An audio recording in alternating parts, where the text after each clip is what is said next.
Oh, one more.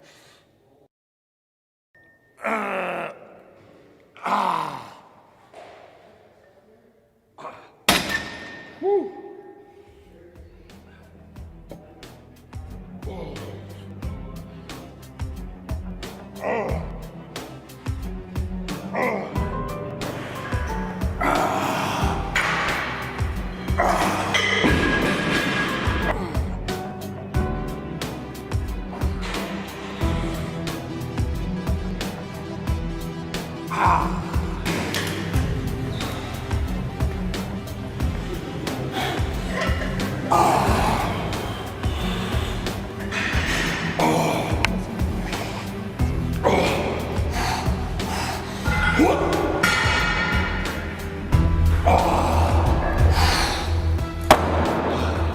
The question I get asked the most often is, what do I do for my arms?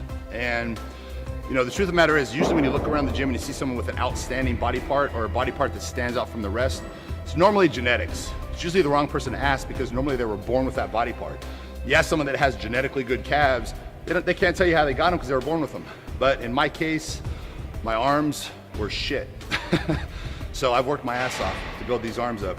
When I started competing at 15, and I noticed right away my arms were too small, and I was given legs. And people look back at my old contest days, they'll see my legs were enormous. And you know, now I could give a shit about my legs, honestly. But I became obsessed with my arms and trained them every day, trained them every other day, heavy, light, tried everything that was in the world to make my arms grow. And what I finally realized is, for me, what worked the best is squeezing, tensing, flexing, and train them 2 or 3 times a week. Train them more often than any other body part. And for me, just they started growing like crazy.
In the beginning, I did, heavy 270-pound curls, heavy skull crushers, just demolished my elbows, my tendons, sore all the time, did nothing for my muscles. So for me, 2-3 times a week, squeezing, tensing, squeezing the muscle, made them grow like crazy. And also on my arm day, that's my high calorie day. So basically I just flood my body with nutrients. So my post-workout shake is insane, 200 grams of carbs, 90 grams of protein. Half an hour later, I go and I eat a huge breakfast, and I'm just flooding my body with nutrients on arm day. So 3 times a week is a high calorie day, specifically on my arm day to make my arms grow. And I've been doing this for probably about 12 years straight. And I just continue to get progress doing this. So, if it ain't broke, don't fix it. So I just continue to do this. But normally, you have to shock the body and do different things. You can't do the same thing over and over and over. The body will get used to it and it'll stop growing. But for me, you know what? This has worked, so I just keep doing it. So for arms, try training them 3 times a week. And you know what? I don't think there's no such thing as overtraining. I've met a lot of guys that have came right out of prison that worked their arms every day. When they came out, they had 22, 23-inch arms. Working arms every day with no supplements, no drugs. So that kind of told me something right there. These guys are doing it every day, same body part, and they're growing. So doing it once a week, just not enough. So I started doing it 3 times a week, and my arms just blew up. And I continue to do it. So give it a try.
Bodybuilding has been my life since I was 15 years old. That's the first time I stepped on stage, was at 15, and I ended up placing 4th.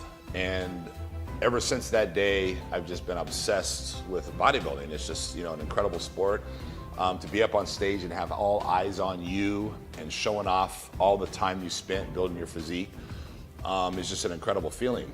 And from that point on, I was just, I'm gonna win every show. And every show that I competed in, no one can beat me, I'm gonna win kind of mentality. And obviously that's not always the case. And for me, it became very addicting, just the whole sport itself, because if you have a champion's mindset, you're basically willing to do whatever it takes to win. And when I say whatever, it's whatever it takes. Whatever this guy's doing, I'm gonna do more. That's basically what it's about. That, if you're gonna do it, you're gonna win. No second place. Second place is the first loser. And it just took over my life completely. All that mattered was winning. And basically when I'm winning is a $5 trophy. So it doesn't logically make a lot of sense when I'm pushing my family away. I'm not worried about how much money I'm making. I'm not worried about my career. All I'm worried about is I have my eyes on that trophy, And it just wasn't healthy for me. It's very difficult to be involved in a sport and not put everything into it, because if I get on stage, I'm gonna win and I'm gonna do whatever it takes. So it was very difficult for me to give up competing. And I still have the thoughts in my head, but as far as the bodybuilding itself, the building the body, the eating, the looking at the physique and making the perfect physique, I still enjoy and I still do. And my life still revolves around that. I've just taken out the competing part. And when you have a vision in your head of what the ideal physique is, and then you go to the judges after a show and you ask them, what should I do differently? Which is part of what you do, because you're trying to appease the judges, because they're the ones that are deciding whether you're gonna win or not. And they tell you something you don't wanna hear. They're telling me that I need to, do this and do that. And in my head, that's not the ideal physique. That's not how I wanna look. So you have to question yourself, is it more important for me to look good for myself, or more important for me to look good for those judges so I can win that $5 trophy? And the truth of the matter is I look at myself in the mirror every day. I have to live with myself. When I do a contest, it's one day and it's over. So the reality is to actually take my physique to a level that I'm not very happy with, just for the sake of winning a trophy, doesn't make much sense. And we all have different opinions on what the ideal physique is. And you have different bodybuilders are completely different. There's some that are stocky, thick, with no symmetry, and there's others that are very symmetrical but not quite as big. And I've always been more into the symmetrical, small waist, not the huge, massive legs where you can't walk. Everyone has their opinion. And for me, it's a lot more important to be happy with my physique. When I go to the gym every day to work out, I'm trying to appease myself, and I want to build what I feel is the ideal physique, not what someone else feels is the ideal physique, because it's actually my body and my physique. So that's something that makes a lot of sense to me, is that for years I was trying to appease the judges, which basically have no bearing on my life, and I have to look at myself in the mirror every day. So to me, it doesn't make sense. It's more about making myself happy and putting all that grueling work to build what I consider the best physique possible.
right, now we need to talk a little bit about flexibility.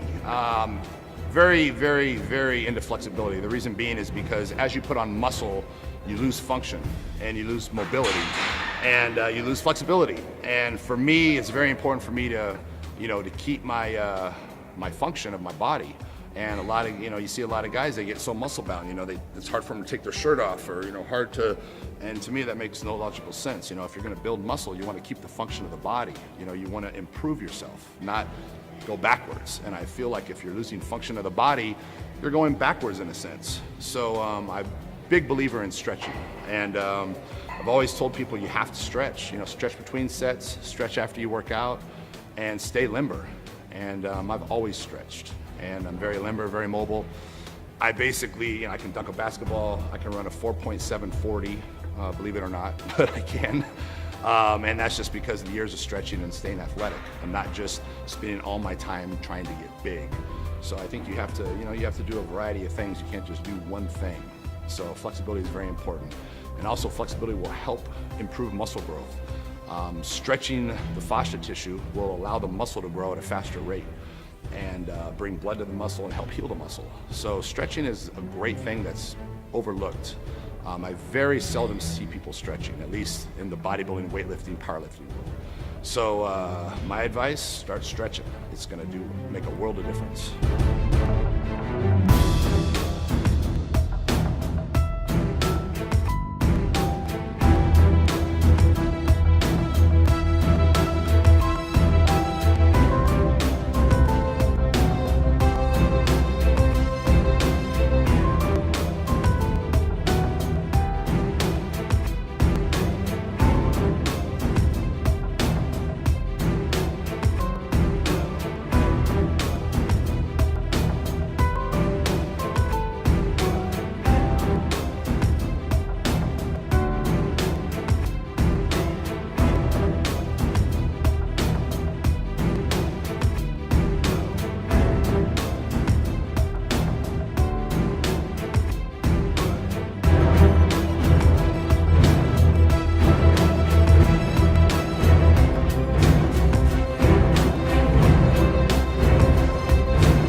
Also, the stretching helps. I've been in MMA pretty much my whole life, off and on, and stretching, helps with that tremendously.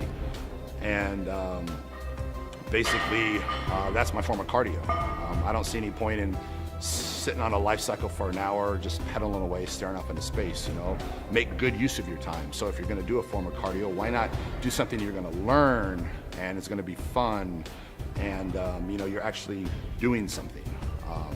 So that's basically my main form of cardio is MMA.